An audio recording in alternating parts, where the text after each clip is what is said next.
Bonjour Antoine Amiel, bienvenue. Vous êtes le CEO de Learn Assembly, un cabinet de conseil hybride qui accompagne les acteurs de la formation et de l'emploi face aux grands enjeux de notre époque. Pour commencer, pouvez-vous nous raconter comment l'aventure Learn Assembly a commencé et quelles sont vos principales missions? Bonjour, merci beaucoup pour l'invitation. Alors effectivement, quelques mots sur Learn Assembly. Donc on existe depuis plus de 10 ans maintenant. En fait, moi je m'intéressais beaucoup au monde de l'éducation et de la formation et j'envisageais de devenir enseignant. Et le monde de l'éducation, le monde de la recherche me m'attirait pas encore, on va dire. Et donc j'ai voulu créer une entreprise dans le domaine de l'éducation et de la formation, accompagner l'évolution des écoles, des universités, des entreprises qui sont confrontées à ces sujets-là. Et donc ça a démarré comme ça, et par une succession de pivots, on est devenu l'entreprise qu'on est aujourd'hui. Et aujourd'hui, on est donc un cabinet de conseil en stratégie, en transformation spécialisé dans le secteur de l'emploi et de la formation. Et donc on accompagne toutes les organisations qui font face à ces sujets d'évolution du monde du travail à se transformer. En combien de temps ça? Et donc ça fait 10 ans. 10 ans. Exactement, et on a rejoint le groupe KEA l'année dernière, donc en 2024. D'accord. Qui est un cabinet de conseil en stratégie français, le premier cabinet de conseil en stratégie français.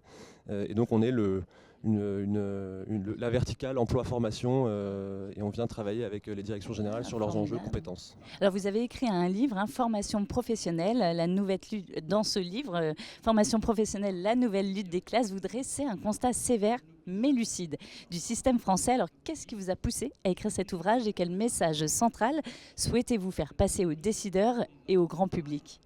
Alors effectivement, je viens de publier ce livre. En fait, déjà, on a la chance en France d'avoir un système de formation professionnelle. Dans la plupart des pays du monde, c'est aux individus de payer de leur poche. Il n'y a aucun système de redistribution, d'accompagnement, de financement des formations. Donc on a la chance d'avoir ce système-là. Il faut quand même le rappeler.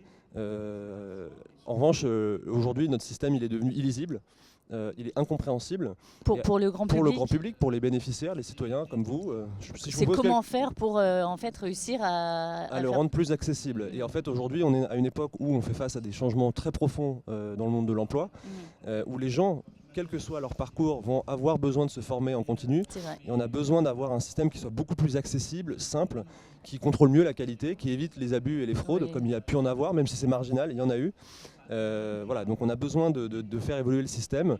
Et puis par ailleurs, la formation, c'est un secteur pas très connu, un peu obscur. C'est vrai. Ça a un imaginaire pas très positif. Et donc j'ai aussi voulu raconter ce que c'est, mettre en lumière aussi des innovateurs, des rendre sexy la formation. Sexy, je sais pas, mais en tout cas au moins lui rendre honneur. Ouais. Alors le thème du BIC justement, c'est la vérité cette année. Alors avec l'essor de l'IA et des deepfakes, comment aidez-vous concrètement les organisations à rester dans le vrai ? C'est une question presque métaphysique et passionnante. Ce qu'on essaye de faire à notre échelle, c'est déjà notamment en fait, ce qu'on voit avec le sujet de l'intelligence artificielle, c'est que ça oblige à se reposer des questions de fond sur l'esprit critique, la lecture, sur la capacité à problématiser, à reformuler. Donc en fait, c'est des compétences, c'est pas des compétences professionnelles ou professionnalisantes, mais c'est des choses presque d'éducation très profondes. Et donc tout le système éducatif et de formation est bousculé par ça. Et en fait, il faut réapprendre l'esprit critique partout parce que sinon, effectivement, aujourd'hui, on peut raconter n'importe quoi, on peut former sur n'importe quoi, on peut expliquer n'importe quoi. Apprendre à se poser des questions finalement et à les poser aux autres. Exactement, exactement. Merci beaucoup Antoine Amiel. Merci à vous.